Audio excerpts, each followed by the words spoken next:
তো এটা সাধারণভাবে থাকে কি উপরে আমরা বোঝার জন্য দিছি কত এটা 100k। তো এখানে এটা রেজিস্টারের মান ভ্যালু দেওয়া থাকে না, এনটিসি সাধারণত স্কেপে কি থাকে না ভ্যালু দেওয়া থাকে। তো ভ্যালু দেওয়া থাকে না, এটা একটা ভ্যালু থাকে যেটা বলছি যে যদি অন এভারেজ আমাদের 27 থেকে 28 থাকে তাহলে এটার ভ্যালু দাঁড়ায় হচ্ছে হয়তো পারে 50k থাকবে, আর নাহলে কত থাকবে 100k।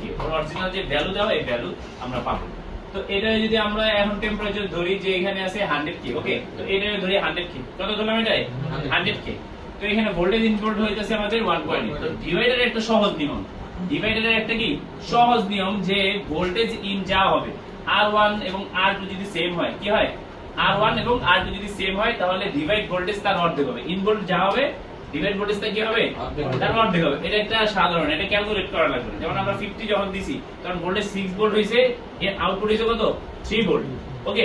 5 যখন দিছি 100k দিছি কত হইছে 2.5 ভোল্ট। তো এটা যখন দিলে রেজিস্টার সেম ভ্যালুর হবে তো ইন ভোল্টেজ যা হবে আউট ভোল্টেজ কি হবে তার অর্ধেক হবে।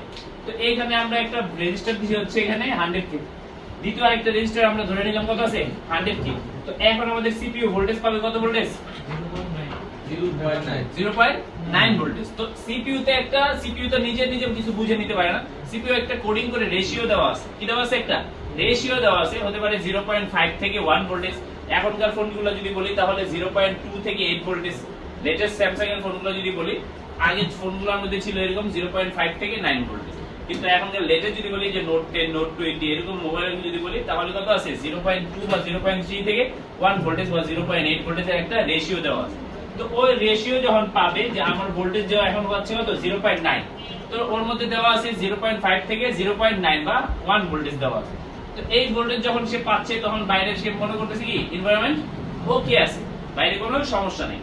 কিন্তু যখনই আমার টেম্পারেচার বাড়তেছে, বাইরে কি টেম্পারেচার বাড়তেছে ওর মান কমতেছে, টেম্পারেচার বাড়তেছে ওর মান কমতেছে। তো এইভাবে এই মান যখন কমতেছে তখন এটা ডিভাইড যখন করতেছে এখানে বিডি ভোল্টেজ বেড়ে যাচ্ছে, বিডি ভোল্টেজ কি হচ্ছে বেড়ে যাচ্ছে। যখন 1 ভোল্টেজের উপরে চলে গেছে 1.1 1.2 চলে আসতেছে তখন আসতেছে কি ওর মধ্যে কোডিং করা এর উপরে যদি পাও তাহলে কি আসবে টেম্পারেচার ইজ টু হাই। বাইরে কি আছে টেম্পারেচার এখন হাই আছে, হাইয়ের কারণে ও কি হয়ে গেছে লো হয়ে গেছে। বাইরে আছে হাই কিন্তু ও দেখাচ্ছে কি ও হয়ে গেছে কি লো।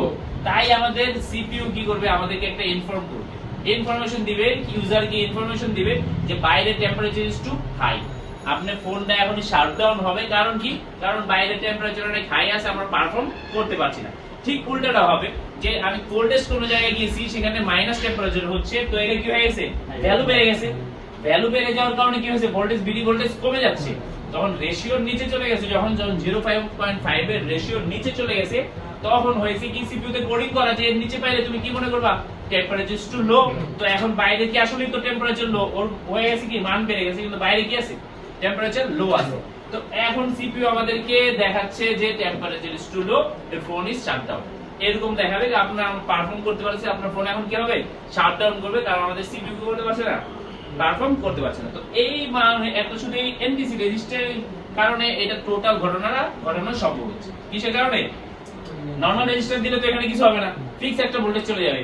তো এইখানে এইজন্য এনটিসি রেজিস্টার দেওয়া হয়েছে যে সে কি টেম্পারেচার দ্বারা কন্ট্রোল হবে। তো এটা কোন প্রকার আমরা ডিজিটাল কোনো ডিভাইস না লাগায় একটা নরমাল একটা রেজিস্টার লাগায় এটা কি ভোল্টেজটা ডিজিটাল করে ফেলছি। তো এর মাধ্যমে টোটাল এই সেকশনটা হচ্ছে। তো